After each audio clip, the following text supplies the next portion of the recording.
Welcome to Resonance Podcast, and get ready because in this one, we're diving deep into the life and music of a true icon. Ella Fitzgerald. Ella Fitzgerald, exactly. The First Lady of Song, the Queen of Jazz, Lady Ella. These names, they're not just titles. They really get at just how foundational she was in the world of vocal jazz. No doubt about it. So what we're going to do today is kind of unpack how she got there. How did she become such a legend? And we'll look at her whole journey from her early days all the way to becoming this global icon. We'll talk about her musical innovations, her collaborations with some of the biggest names in the business, and just really try to understand her lasting impact. All of this against the backdrop of major shifts in the 20th century.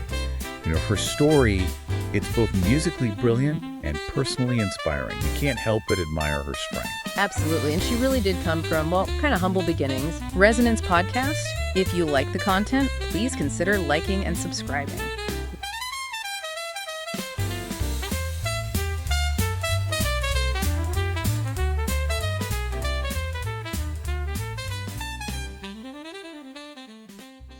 Born Ella Jane Fitzgerald, April 25th, 1917, in Newport News, Virginia, spent a good chunk of her childhood in Yonkers, New York, and her early life, well, wasn't always easy.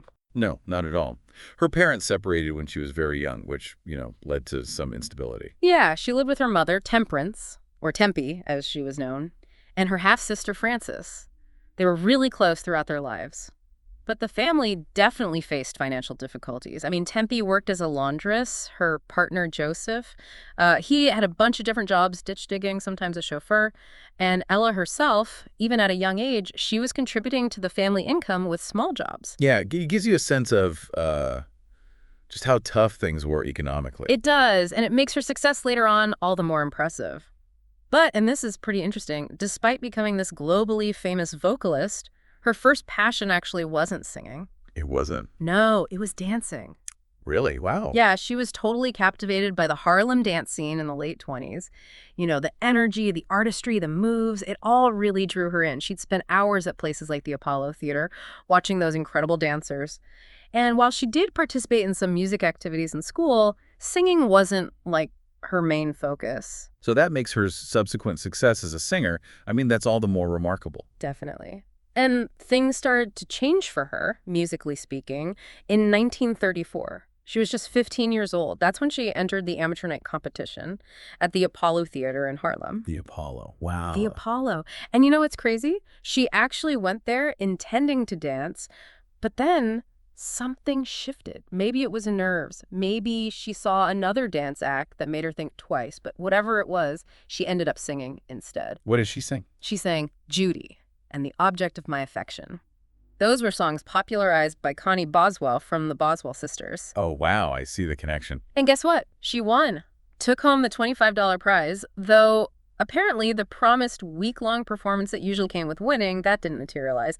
But still, that night at the Apollo, it really marks the beginning of her incredible journey as a singer.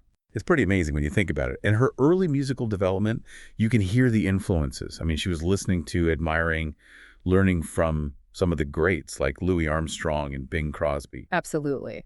But maybe the most impactful influence on her early style, vocally, was Connie Boswell, the same one she sang at the Apollo.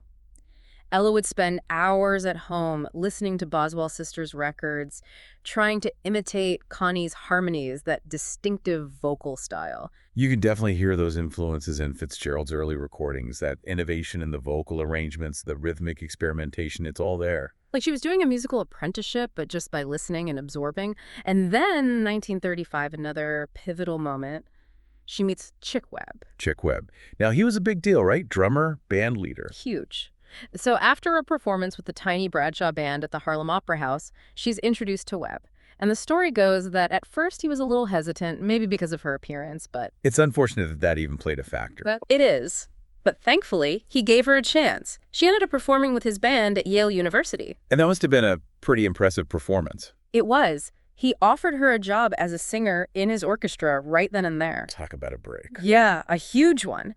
And that led to her becoming a regular performer with Webb's orchestra at, you guessed it, the Savoy Ballroom in Harlem. The Savoy back then was the place to be. It was a crucial platform for so many artists to develop their skills, reach a wider audience. And the Chick Webb Orchestra, they were known for that energetic swing music. Pair that with Ella's growing vocal confidence, they were a huge hit at the Savoy. And it was in mid-1936 that she made her first recording, Love and Kisses, on the Decca label. Did okay, but I guess you could say it was just the warm-up act. Right. The real game changer came a couple years later in 1938. A tisket, a tasket. A tisket, a tasket, exactly. I mean, come on, everyone knows that song. She was just 21, co-wrote this incredibly catchy, swinging version of the nursery rhyme, and it just blew up. Sold over 1 million copies, hit #1 on the pop charts. That's when Ella Fitzgerald truly became a household name. That song is just infectious. And, you know, during this time, Chick Webb's role in her life went way beyond just band leader. He became a real mentor, a guardian figure for Ella, especially after her mother passed away. Yeah, he even became her legal guardian, which says a lot about the trust and the bond they had. And Ella, she really valued his guidance. He gave her some pretty solid advice, like never want to be anything that goes up too fast because you come down the same way. It's simple, but wise, right? It is. And she took it to heart, obviously. Sadly, Chick Webb died pretty young in June 1939 from spinal tuberculosis. Just a terrible loss for Ella, especially at such a young age. She was just 22. Can you imagine? But, you know, it's also a testament to her strength and her growing importance in the music world that she stepped up and took over the leadership of the band. Yeah, she renamed it Ella Fitzgerald and her famous orchestra. What a move. Right. And under her direction, they kept recording for Decca, performing at the Roseland Ballroom. They even got national exposure through NBC radio broadcasts. This was a major transition for her. I mean, it really solidified her not only as this amazing singer, but also as a leader. No doubt. And as her career progressed, you can hear how her musical style started to expand. She was rooted in swing, but she started incorporating elements of bebop and traditional pop into her repertoire. And that versatility, it's a big part of why she stayed relevant for so long. She wasn't stuck in just one genre. She evolved with the musical landscape. And her voice, I mean, come on, that voice. Incredible, right? And let's not forget about her scat singing. It was revolutionary. She basically took her voice and turned it into, like, this amazing solo instrument. She could improvise these intricate melodies, rhythms, using wordless sounds, often right alongside the instruments in her band. Yeah. And her ability to mimic different instruments with her voice, I mean, it was just mind-blowing. It was. And her work with bebop legends like Dizzy Gillespie, that really pushed her improvisational skills even further. Scat singing, it wasn't just a gimmick for her, it was this deep form of musical expression. It definitely elevated the role of the jazz singer. Her performances of tracks like Flying Home, Oh Lady Be Good, and How High the Moon, they're just, well, they're textbook examples of her scat mastery. They're legendary. And beyond the scat, her pure vocal talent was just out of this world. I mean, 3 octaves, consistently pure tone throughout her career. Bing Crosby himself said, man, woman, or child, Ella is the best. Pretty high praise coming from Bing Crosby. You can't get much higher praise than that. And that amazing voice made her the perfect interpreter of the Great American Songbook. It did. And her discography, it's filled with these landmark recordings, huge commercial success, critical acclaim, the whole package. We've talked about a tisket, a tasket, her work with Chick Webb. Right. And then her collaborations with groups like the Ink Spots during her time with Decca Records. They produced hits like Into Each Life, Some Rain Must Fall, and I'm Making Believe. Right. And that duet with Louis Jordan on Baby, It's Cold Outside. I mean, come on. That's a classic. It's your holiday magic. Exactly. But you know, one of the absolute peaks of her recording career has got to be the songbook series she did for Verve Records. This was a massive undertaking. 19 volumes, recorded between 1956 and 1964. Her manager, Norman Granz, he really spearheaded this project. And it's considered, I mean, pretty much the definitive interpretation of the American Popular Songbook. She covered almost 250 songs by some of the greatest American composers, Cole Porter, George Gershwin, Duke Ellington, Irving Berlin, Rodgers and Hart. I mean, the list goes on. The best of the best. And her interpretations of these songs, they're so nuanced, so powerful. Tracks like Night and Day, Someone to Watch Over Me, that swinging take on It Don't Mean a Thing if it ain't got that swing. They're just essential listening for any jazz fan. Couldn't agree more. And her live performances, they were just as captivating. Thankfully, we have some amazing live albums that capture that magic, like Ella in Berlin from 1960. Ella in Berlin, legendary. And that performance of Mac the Knife where she forgets the lyrics and just improvises this whole new melody on the spot. And wins a Grammy for it. Talk about thinking on your feet. I mean, it just shows her incredible musicality, her quick wit, that ability to connect with the audience no matter what. And throughout her career, she was incredibly successful commercially, selling over 40 million albums, charting consistently. I mean, she was popular and stayed popular for decades. Well-deserved popularity. And, a lot of that success was due to her incredible collaborations. We've talked about Chick Webb, but those partnerships with Louis Armstrong, they're some of the most iconic in jazz history. Their voices, they were so different, but they just worked together. Albums like Ella and Louie again, their version of Porgy and Bess, just classic. Dream a Little Dream of Me, Cheek to Cheek, Summertime, Huh. Magic. Pure magic.